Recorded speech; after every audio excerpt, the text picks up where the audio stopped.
بسم الله الرحمن الرحيم سبيل الدموع سبيل مريح تنهدى يا صاحي كي تستريح. لوگ آپ کے دائیں بائیں ہوتے ہیں نا، آپ کے خدمت گزار ہوتے ہیں، آپ کے ساتھ اٹیچ ہوتے ہیں، ان کے اگر اوپر غربت آتی ہے، پریشانی آتی ہے، آزمائش آتی ہے، تکلیف آتی ہے، تو وہ ان کا ذاتی معاملہ نہیں. میرے نبی پاک نے اسے ذاتی معاملہ نہیں کہا. حضرت ربیعہ بن کعب کی وہ حدیث تو سارے لوگ سناتے ہیں کہ وضو کرایا کرتے تھے تو نبی پاک نے فرمایا کچھ مانگ لے. انہوں نے جنت میں نبی پاک کا پڑوس ہی مانگ لیا، یہ بخاری میں موجود ہے. لیکن وہ والی حدیث بھی پڑھو کہ جب نبی پاک نے انہیں کہا کہ ربیعہ تو مجھے وضو کراتا رہتا، شادی کیوں نہیں کرتا؟ حضور نے نہیں فرمایا کہ اس کا ذاتی معاملہ میں شادی کراؤں گا، میں اس کام میں کیوں آؤں گا، شادی کیوں نہیں کرتا؟ عرض کی حضور کوئی کاروبار نہیں، کوئی معاملہ نہیں، کوئی رنگ روپ نہیں، اور آپ کی خدمت سے بھی رک جاؤں گا. کہتے ہیں حضور خاموش ہو گئے. اگلے دن پھر پوچھا نکاح کیوں نہیں کرتے؟ میں نے کہا حضور نہ کاروبار ہے، نہ گھر ہے، نہ مکان ہے، نہ رنگ روپ ہے، کون رشتہ دے گا؟ جب میں یہ کہہ کے باہر نکلا نا حضور خاموش ہو گئے، تو میرے دل میں خیال آیا ربیعہ تو بحث کیوں کرتا ہے اور ان کو بتاتا ہے جنہیں اللہ نے سارا کچھ ہی عطا فرمایا ہوا ہے. حضور کہتے ہیں شادی کیوں نہیں کرتا؟ تو چپ کر کے کہہ دے محبوبہ جیسے دل کرتا ہے ویسے کر دے، تو آگے سے دلیلیں دیتا پھرتا ہے. یہ بھی کو بات ہوئی. فرماتے ہیں اگلے دن میں نے ارادہ کر لیا، حضور نے اگر آج کہا تو کہہ دینا یا رسول اللہ جیسے دل ہو کرے. میں نے وضو کرایا، میرا خیال تھا حضور یہاں روک کے کہیں گے، یہاں روک کے کہیں گے، پر حضور نے آج بات ہی کوئی نہ کی. میں دیر تک سوچتا رہا یہاں کہیں گے، یہاں کہیں گے، پر آج حضور نے بات ہی نہ کی. میں پچھتا رہا تھا کہ 2 دن موقع ملا میں نے ضائع کر دیا. فرماتے ہیں وضو پورا کرا کے جب میں باہر نکلا، دروازے تک پہنچا تو محبوب نے آواز دی، بات سن. میں ٹھہر گیا. فرمایا شادی کیوں نہیں کرتے؟ کہتے ہیں میرا تو دل پھولوں کی طرح کھل اٹھا. میں نے کہا یا رسول اللہ جیسے دل کرتا ہے کرا دے. نبی پاک علیہ الصلوۃ والسلام نے فرمایا فلاں قبیلے کے سردار کے پاس جاؤ، اسے کہا اپنی بیٹی کا نکاح تیرے ساتھ کر دے. کہتے میں گیا، تھوڑی دیر کے لیے توقف کیا انہوں نے، لیکن پھر وہ راضی ہو گئے. میں واپس آیا، سنو یہ جی اس کا ذاتی معاملہ ہے، لیکن نبی پاک نے دیکھا کہ اس کو ضرورت ہے میری، اس کا نکاح نہیں ہو رہا، گھر نہیں آباد ہو رہا، تو حضور نے پورا کردار ادا کیا. میرے محبوب کریم علیہ الصلوۃ والسلام نے حضرت حارثہ بن نعمان کو بلایا. فرمایا تیرا ایک مکان خالی ہے؟ کہ یا رسول اللہ ہاں. فرمایا یہ میرے ربیعہ کو دے دے، اس میں رہا کرے گا، دلہن کو لائے گا. حضرت بریدہ اسلمی کو بلایا. فرمایا ایک کھجور کی گٹھلی کے برابر سونا چاہیے. یا رسول اللہ کس لیے؟ فرمایا میرے اس غلام نے اپنی بیوی کو حق مہر دینا ہے. حضرت سیدنا عثمان غنی کو بلایا، تیسرے صحابی. فرمایا ایک مینڈے کا بندوبست تو نے کر کے دینا ہے. حضور کس لیے؟ فرمایا میں نے اپنے غلام کا ولیمہ کرنا ہے، بکرے کا بندوبست کر. ساری تیاریاں کر کے دیں. حضرت ربیعہ کہتے ہیں جب میں دلہن بیاہ کے گھر لایا تو میرے دوست یار رشتہ دار مبارک دینے آئے. کہنے لگے تیری کیا بات ہے، شادی بھی اعلیٰ خاندان، ولیمہ بھی، اور کھجور کی گٹھلی کے برابر حق مہر بھی. تو حضرت ربیعہ رو پڑے. فرمانے لگے میں تو کالا کلوٹا حبشی غلام تھا، سلام بھی کوئی نہیں لیتا تھا، مجھے مبارک نہ دو، میرے مصطفیٰ پہ درود و سلام پڑھو. یہ سارا حضور کا کرم ہے. کہتے ہیں اس کا ذاتی معاملہ ہے. بھئی سارا دن تیرے ساتھ رہتا ہے، اٹھتا بیٹھتا ہے، تیری نوکری کرتا ہے، تو نے کبھی پلٹ کے دیکھا ہی نہیں، تو نے کبھی اشک شوئی نہیں کی، تو نے اتنا ٹائم ہی نہیں دیا کہ تیرے کندھے پہ سر رکھ کے رو سکے، تیری توجہ ہی نہیں. نبی رحمت علیہ السلام دائیں بائیں والوں، آگے پیچھے والوں کا خیال رکھتے، جہاں جس کو ضرورت ہوتی حضور اس کی ضرورت میں پہنچتے، اشکشوئی کرتے، نبی پاک پیار کرتے. کہتے ہیں اس کا ذاتی معاملہ ہے. میں کیا کروں؟ سنو حضرت جابر بن عبداللہ رضی اللہ تعالیٰ عنہ کے جو والد تھے نا حضرت عبداللہ بن عمر رضی اللہ تعالیٰ عنہ، وہ اعلیٰ ترین احد کے شہید ہیں کہ نبی پاک فرماتے ہیں رب کریم نے خود ان سے گفتگو فرمائی ہے، خود ان سے گفتگو کی اللہ تبارک و تعالیٰ نے. حضرت جابر بن عبداللہ کے والد عبداللہ بن عمر احد میں شہید ہو گئے تھے. 6 یا 10 بہنیں تھیں ان کی.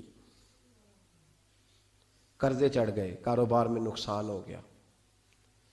ضروری نہیں کہ کوئی آدمی دھوکے بازی ہو تو وہ مقروض ہوتا ہے، یہ ضروری نہیں. تلک الایام نداولها بین الناس، اللہ لوگوں کے دن پھیرتا ہے، حالات تبدیل کرتا ہے. اب صحابی پہ کچھ حق کر سکتا ہے؟ لیکن حضرت جابر کہتے ہیں اتنا قرضہ چڑھ گیا کہ ایک ایک بال میرا قرضے میں ڈوب گیا. قرضے بڑے دینے تھے, مقروض آتے, تنگ کرتے. خود نبی کریم علیہ السلام نے فرمایا ہے کہ جو مقروض ہوتا ہے وہ قیدی ہوتا ہے, جب تک قرض دے نہیں لیتا اتنی دیر تک وہ آزاد نہیں ہوتا. حضرت جابر ابن عبداللہ کہتے ہیں میرے باغ میں کھجوریں پکی تھیں. یہ بخاری میں بھی ہے, کنز العمال میں بھی ہے, ابن کثیر میں بھی ہے, امام حلبی نے سیرت حلبیہ میں بھی لکھا ہے, 20 درجنوں کتابوں میں آپ کو روایت ملے گی. فرمانے لگے کھجوریں جب میری پک کے تیار ہو رہی تھیں تو مقروض جب پیسے لینے آتے تو میں کہتا قرضے یہ کھجوریں پکتی ہیں تو دیتا ہوں. یہ ہم پنجاب کے لوگ کیا کہا کرتے تھے, ہاڑی سونی جی, یہاں چاول کی فصل پہ, یہاں گندم کے. ہم نے تو کپڑے لیے ہوتے تھے ادھار دکانوں سے کہ فصل پکتی ہے تو پھر دے دیتے ہیں, کہ کھجوریں پکتی ہیں تو دیتا ہوں. فرماتے پتہ مجھے بھی تھا کھجوریں زیادہ تھوڑی ہیں اور جن کے پیسے دینے ہیں وہ پیسے. فرماتے ہیں کھجوریں پک گئیں, اتاری تو یہ تو 11 گنا بھی اور ہوں تب بھی قرضہ نہیں اترتا. کہتے ہیں میں نے دوستوں سے, یاروں سے, رشتہ داروں سے, وہ جو کہتے ہیں نہیں کوئی حکم ہوا تو بتانا, پھر جس دن بندہ حکم بتاتا ہے اس دن کہتے ہیں آج سویرے ہی بچہ پیسے لے گیا ہے, یہ تو 2 گھنٹے پہلے بتاتا تو تیرا کام. ہنس رہے ہیں آپ بیچ بیچ میں سے, 2 گھنٹے بعد لیٹ ہیں آپ, بلکہ کئی تو پونے گھنٹے کا ٹائم دیتے ہیں. کہتے ہیں پونا گھنٹہ پہلے تو آ جاتا تو تیرا کام بس. اور جب بھی آپ فون کرو سے اگلی دفعہ کریں تو پھر شاید آدھے گھنٹے کا ٹائم دے دیں کہ آدھا گھنٹہ ہو گیا تو لیٹ ہو گیا, ورنہ کام بالکل تیار تھا. اور ہمارے زمانے میں تو دوستی قائم رکھنی ہے تو صرف اس سے رہ سکتی ہے جسے آپ کام نہ بتائیں. حالانکہ اس دوست کا کیا مطلب, دنیا تے جو کام نہ آیا اوکھے سوکھے ویلے, اس بے فیضے سنگی کولوں بہتر یار اکیلے. کیا مطلب ہے, کام بتایا تو رفو چکر ہو گیا, مانا کیا ہوا اس بات کا. میرے رسول کائنات علیہ السلام کے صحابی کہتے ہیں سب سے کہا پر کسی نے نہ سنی, جب میں تھک گیا نا تو میں دروازہ رسول پہ چلا گیا, یا رسول اللہ, یا رسول اللہ, یا رسول اللہ. حضور قرضے زیادہ ہیں, کھجوریں کم ہیں, یہودیوں کے پیسے ہیں وہ مانتے نہیں. نبی پاک نے فرمایا ان سے کہو تھوڑے تھوڑے لے لیں باقی پھر دے. حضور نہیں مانتے. حضور کہہ سکتے تھے سلمان جاؤ بات کر کے آؤ, جاؤ بلال صہیب جاؤ. کون جاتا ہے مقروضوں کی سفارش کرنے, کہتا ہے بھائی میں نہیں بیچ میں آؤں گا, اتنے پیسے اوہ ہو, میں اپنے موبائل فون بند کر جاتے, کوئی پوچھے نہ. لیکن نبی کریم علیہ السلام نے فرمایا سنو, خود رسول پاک نے, خود نبی پاک نے, حضور نے فرمایا چل میں تیرے ساتھ چلتا ہوں, چل میں تیرے ساتھ چلتا ہوں. مقروض کے ساتھ, امیر کے ساتھ نہیں, اس کے ساتھ نہیں جس نے پیسے لینے ہیں, بلکہ حضور مقروض کے ساتھ, گرے ہوئے کے ساتھ چلے. چل میں چلتا ہوں. یہودی تک گئے, فرمایا کچھ لے لے, یہ بیچارہ دھوکے باز نہیں الجھ گیا ہے, غربت, کچھ لے لے باقی پھر دے دیں گے. کہنے لگا سارے ہی لینے ہیں. جب اس نے بات نہ مانی تو پھر یہ اللہ کے رسول ہے نا. اعلیٰ حضرت فرماتے ہیں میرے کریم سے گر قطرہ کسی نے مانگا دریا بہا دیے, دربے بہا دیے. یہ دربے کیا ہوتے ہیں, یہ مجھے پوچھا تھوڑے دن پہلے ایک شخص نے. آپ سنتے رہتے ہیں نا شعر, آپ تو ترجمہ پوچھتے ہی نہیں نا, کبھی پوچھ لیا کریں کہ اس کا معنی کیا ہے, کبھی پرچی لکھ لیا کریں تاکہ کوئی جب آپ سے پوچھے تو یہ دربے کیا ہے. لفظ دربے ہے ہی نہیں, اصل میں اعلیٰ حضرت کو پڑھتے نہیں نا لوگ, تو انہیں پتہ ہی نہیں وہ بات کتنی اعلیٰ. یہ لفظ دربے نہیں ہے. اعلیٰ حضرت کہتے ہیں میرے کریم سے گر قطرہ کسی نے مانگا دریا بہا دیے ہیں, در بے بہا دیے ہیں. در علیحدہ ہے اور بے بہا, در کہتے ہیں ہیرے کو, ایک معنی ہیرا ہے, در بے بہا, بے بہا کی تو سمجھ آتی ہے نا, در بے بہا دیے ہیں یعنی ہیرے بے بہا دیے ہیں اسے. اب سمجھ آئیے بات کی, دریا بہا دیے ہیں, در بے بہا دیے ہیں, یہ معنی ہے شعر کا. تو جب وہ نانا مانا یہودی, تو نبی کریم علیہ السلام فرمانے لگے نہیں تو پھر پورے لے ہیں. کہنے لگا جی پورے لینے. حضور فرمانے لگے کل آ جانا سارے دے دیں گے, پورے پیسے تیرے ملیں گے, تو آ جانا. حضرت جابر ابن عبداللہ کو حضور نے فرمایا کھجوریں اتار کے نا تو اپنے باغ میں ڈھیر لگا اور میں آیا. حضرت عمر حدیث کے راوی ہیں, فرماتے ہیں بس رسول پاک چل پڑے. حضور نے کندھے پہ رومال رکھا, حضور چل پڑے. کوئی چٹائی نہیں بچھائی, حضرت جابر کہتے ہیں کوئی صوفہ نہیں رکھا, کوئی پھولوں کے ہار نہیں. حضور آئے, 2-3 چکر میرے باغ کے لگائے اور کھجوروں کے ڈھیر کے پاس بیٹھ گئے. فرمایا بلا جس کے پیسے دینے, بلا, اب تنگی یہ داماں پہ نہ جا اور بھی کچھ مانگ. بلا, فرماتے بندے کو بلایا، حضور نے فرمایا کتنے پیسے؟ حضور اتنے درہم دینار ہے۔ فرمایا کھجوریں تولتا جا اور دیتا جا۔ فرماتے میں دیتا گیا، میں نے کہا حضور اس کے پیسے پورے ہو گئے۔ حضور مسکرا کے فرمانے لگے چل 4-5 کلو کھجوریں اضافی دے دے، کوئی حرج نہیں۔ کہتے ہیں وہ بھی دے دی۔ حضور نے فرمایا بلا دوسرے کو، فرمایا اس کو بھی بلایا، تولتا گیا دیتا گیا، حضور پورے ہو گئے۔ نبی کریم علیہ السلام نے فرمایا چل 4-5 کلو کھجوریں زیادہ دے دے۔ کہتے ہیں قرضے بھی دے دیے، 5-5 کلو کھجوریں بھی زیادہ دے دی۔ محبوب اٹھے، کچی زمین پہ بیٹھے تھے، حضور نے لباس مبارک کو جھاڑا، رومال کندھے پہ رکھا، فرمایا میں مسجد جا رہا ہوں، وہاں آ کے مجھے خبر دینا، وہاں آ کے مجھے بتلانا کہ جب میں آیا تھا تب کھجوریں زیادہ تھی کہ جب واپس گیا ہوں تب زیادہ ہے۔ وہاں مجھے آ کے اطلاع دینی ہے، بتانا ہے مجھے، وہاں آ کے میں جا رہا ہوں مجھے بتانا ذرا وہاں آ کے۔ حضرت جابر ابن عبداللہ کہتے ہیں میں نے کھجوریں تولی، میں تھک گیا، میں تھک گیا، ڈھیر تو چھوٹا تھا پر وزن ہی بڑا نکلا۔ کہتے ہیں میں تھک گیا، جتنی دی تھی نا اس سے زیادہ تول کے باقی پڑی رہنے دی۔ میں مسجد میں گیا، ذرا لفظ سننا حدیث کے، کہتے ہیں مسجد میں گیا، جا کے عرض کی یا رسول اللہ میں تول آیا ہوں، جب آپ آئے تھے تھوڑی تھی اور جب واپس آئے ہیں تو کئی گنا بڑھ گئی ہیں۔ حضور نے پتہ کیا فرمایا؟ فرمایا یہ بات نا جو تو نے مجھے بتائی ہے، یہ بات ذرا میرے عمر فاروق کو بھی بتا، عمر بڑا راضی ہوگا، عمر کو بھی بتلا یہ بات۔ گویا نبی پاک کے معجزات کی، فضائل کی، شمائل کی باتیں جب بتائی جاتی تھیں صحابہ کے دل ٹھنڈے ہوتے تھے۔ عمر کو بھی بتا، عمر راضی ہوں گے۔ جناب جابر ابن عبداللہ رضی اللہ تعالیٰ عنہ فرماتے ہیں میں حضرت عمر کے پاس گیا، میں نے کہا عمر میری یہ رائے تھی کہ جتنی میری کھجوریں ہیں 11 گنا اور بھی اتنی ہوں تو پھر بھی قرضہ نہیں اترتا، لیکن سارے قرضے بھی اترے، 5-5 کلو کھجوریں بھی زیادہ دے دی اور پہلے سے زیادہ کھجوریں پڑی ہیں۔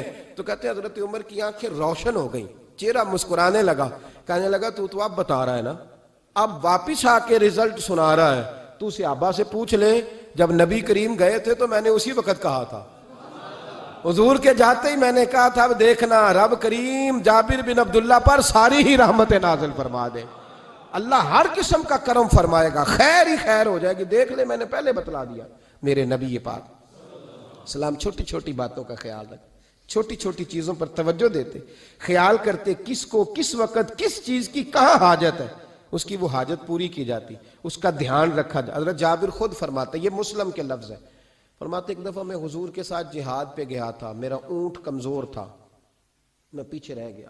ہمارے یہاں شرط لگتی ہے نا، اللہ تعالیٰ خیر فرمائے، ایک بھائی گاڑی خریدتا ہے پھر دوسرا چاہے زیور بیچے اس نے بھی خریدنی ہوتی ہے، ورنہ گھر میں گھسنے کی اجازت نہیں ملتی، بہت سارے خرچے، یہ جو جوائنٹ فیملی سسٹم ہے نا، اکٹھے جہاں بھائی رہتے ہیں 3 4 5 6، اس کے بہت سارے خرچے ضد کی وجہ سے بڑھ جاتے ہیں، اس نے کیا ہے تو لہذا میں نے بھی، ہوتا ہے نا جی ایسے، تو پھر اس ضد میں کوئی پیچھے پلٹ کے نہیں دیکھتا کہ چلو جو پیچھے رہ گیا اس کا بھی ہاتھ پکڑے ساتھ آ جائے، دوڑتے رہتے ہیں، اس میں بیچارے کئی تھک جاتے ہیں، کئیوں کے پیر دوڑ دوڑ کے سوج جاتے ہیں، بڑے مسئلے بنتے ہیں، لیکن پیچھے پلٹنے کو کوئی تیار ہے؟ اس دوڑ نے ہمیں تھکا کے رکھ دیا ہے۔ مسلم میں ہے، جناب جابر ابن عبداللہ کہتے ہیں حضور کے ساتھ میں جہاد پہ گیا، واپس آ رہا تھا، میرا اونٹ کمزور تھا، بوڑھا تھا، بیمار تھا، سب لوگ آگے گزر گئے، میں پیچھے رہ گیا، کچھ میں پریشان رہتا تھا غربت سے، تو میں مایوس بھی تھا، ذرا پیچھے رہ گیا، پریشان تھا۔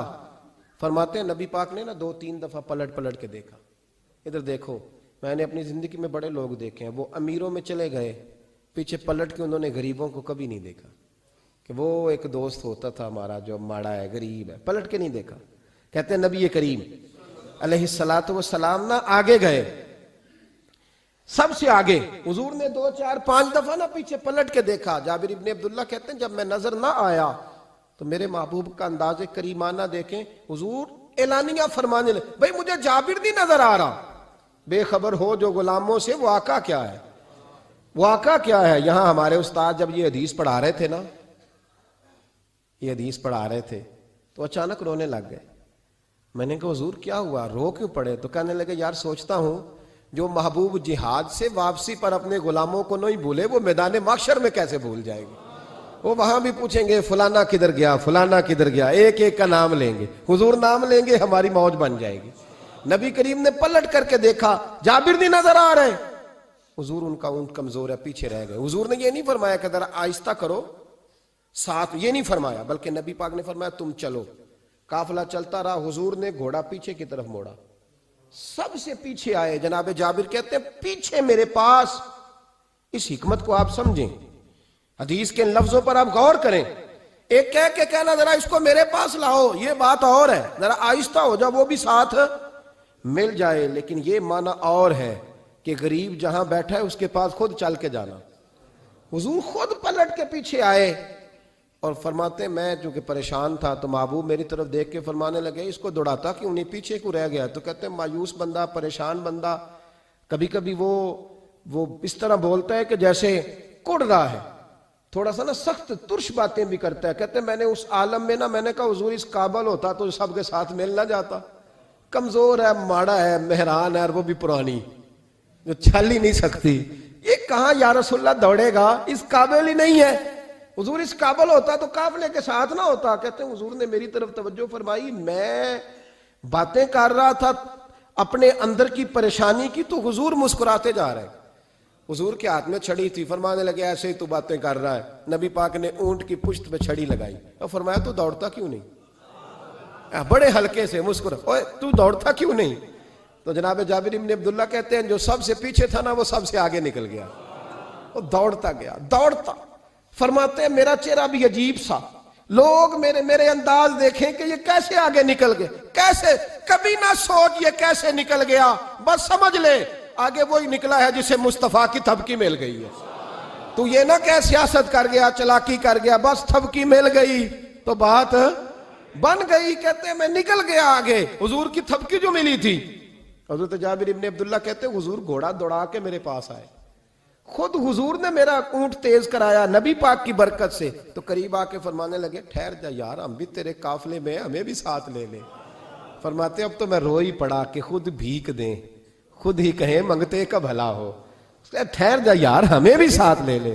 جناب جابر بن عبداللہ رضی اللہ تعالیٰ عنہ فرماتے ہیں کہ جگہ پڑاؤ کیا، رکے، ٹھہرے کھانے پینے کو، نماز پڑھنے۔ نبی کریم نے مجھے بلایا، میں حاضر ہوا تو کہا یا رسول اللہ حضور حکم۔ تو محبوب فرمانے لگے جابر یار تیرا اونٹ میں نے نرالا ہی دیکھا، بوڑھا ہو کے سب سے آگے نکل جاتا ہے، بیمار ہو کے، کمزور ہو کے۔ کہتے ہیں میں چہرہ دیکھتا جا رہا ہوں کہ حضور سارا ہی پتہ ہے آپ کو، میں کیا عرض کروں؟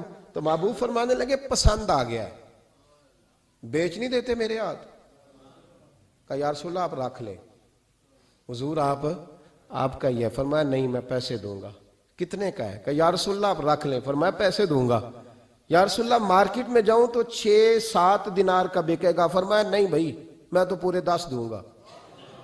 6-7 نہیں، میں تو پورے، حساب سیدھا، 6-7 کا کیا حساب ہوا، 10 پورے کا۔ حضور پھر بندہ نوازی ہے نا، کون بول سکتا ہے؟ حضور نے فرمایا بلال تیرے پاس 10 دینار تھے؟ حضور ہیں۔ فرمایا ان کو دے دو، اونٹ کے پیسے رکھ لو اور مال نہ مدینے جا کے دے دینا۔ جابر بن عبداللہ کہتے ہیں میں مدینے گیا شام کو، میں نے نا کبھی اپنے اونٹ کی اتنی خدمت نہیں کی جتنی اس دن کی۔ میں نے اسے بڑے پیار سے نہلایا، میں نے نئی رسی خرید کے اسے نکیل ڈالی، آج محبوب کی بارگاہ میں لے کے جانا ہے۔ کہتے ہیں تیاری کر کے نا، تیاری پوری تیاری کر کے، تن تندور ہڈاں دا بالن تے اسی ہاواں نال تپایا، کپ کپ مکیاں پیڑے کیتے، عشق پلیتھن لایا، تن دا سالن تے من دی ہانڈی، اتو لون صبر دا پایا، غلام فریدہ وے میں ساری تیری، تینوں اجے یقین نہیں آیا۔ کہتے ہیں اسے بڑے پریم سے، بڑی محبت سے سجا کے، سوار کے، نکھار کے، تیار کر کے میں نبی کریم کی بارگاہ میں لے کے گیا۔ ظہر کی نماز پڑھ کے حضور نکلے، میری طرف دیکھا، میں نے کہا حضور پیسے لے لیے تھے، یہ آپ کا سامان ہے، مال ہے؟ کہتے ہیں حضور نے نکیل تھامی، میں واپس پلٹا، بھی گلی کی نکر مڑا نہیں تھا، حضور نے آواز دی جابر ذرا سن تو صحیح۔ کہتے ہیں میں واپس آیا تو حضور مجھ سے باتیں کرنے لگے، فرمانے لگے یہ میرا اونٹ ہے، اسے کمزور اور بوڑھا نہ سمجھنا، کبھی جانوروں میں دوڑا کے دیکھنا سب سے آگے نکل جاتا ہے۔ اور کریم محبوب فرمانے لگے 6-7 دینار کا نہ سمجھنا، میں نے پورے 10 دینار کا خریدا۔ اور پھر حضور پھر مسکرائے، فرمایا جابر تمہیں پتہ ہے تحفہ لینے دینے سے محبت بڑھتی ہے؟ حضور ہاں۔ فرمایا رکھ لو، میں تمہیں تحفے میں دینا چاہتا ہوں، رکھ لو میں تحفے میں دینا چاہتا ہوں۔ جناب جابر ابن عبداللہ کہتے ہیں میں واپس لوٹ رہا تھا، رو رہا اور کہہ رہا تھا جیسا نبی اللہ نے مجھے دیا، جیسا رسول اللہ نے، سب سے اولا ہو آلہ ہمارا نبی، سب سے بالا ہو آلہ ہمارا، کون دیتا ہے دینے کو منہ چاہیے، دینے والا ہے سچا ہمارا نبی، غمزدوں کو رضا مجدہ دیجئے کہ ہے بے کسوں کا سہارا ہمارا نبی کریم سید عالم صلی اللہ علیہ وسلم دائیں بائیں آگے پیچھے خیال رکھتے کس کو کس وقت کس انداز میں کتنی حاجت ہے۔ حضرت مقداد حضور کے غلام ہیں،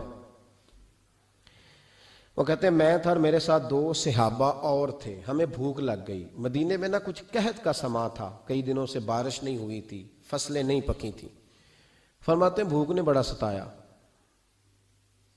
ہمارا یہ طریقہ تھا کہ جب ہمیں شدید بھوک لگتی تھی تو ہم کسی صحابی سے کوئی مسئلہ شرعی مسئلہ دریافت کرتے تھے۔ یہ اب جا کے ہر قاری صاحب پہ ہر امام صاحب پہ فٹ نہ کر دینا بات، آپ باتیں سنتے ہیں پھر ترجمے اپنی مرضی کے کرتے ہیں، جا کے ہر مولوی صاحب پہ فٹ نہ کر دینا۔ کہتے جب مسئلہ پوچھتے تھے کسی صحابی سے تو پہلے روٹی کھلاتا تھا پھر مسئلہ بتاتا تھا۔ اب میں پہلا وضاحت کر لی یہ گل دی آپ، اس لیے میں نے اگلی بات بعد میں کی ہے، کیونکہ آپ نے اسی حساب سے روٹی کھلانی ہے نا جس حساب سے اپنے امام کو تنخواہ دیتے ہو، اسی حساب سے روٹی کھانی ہے نا اس بیچارے۔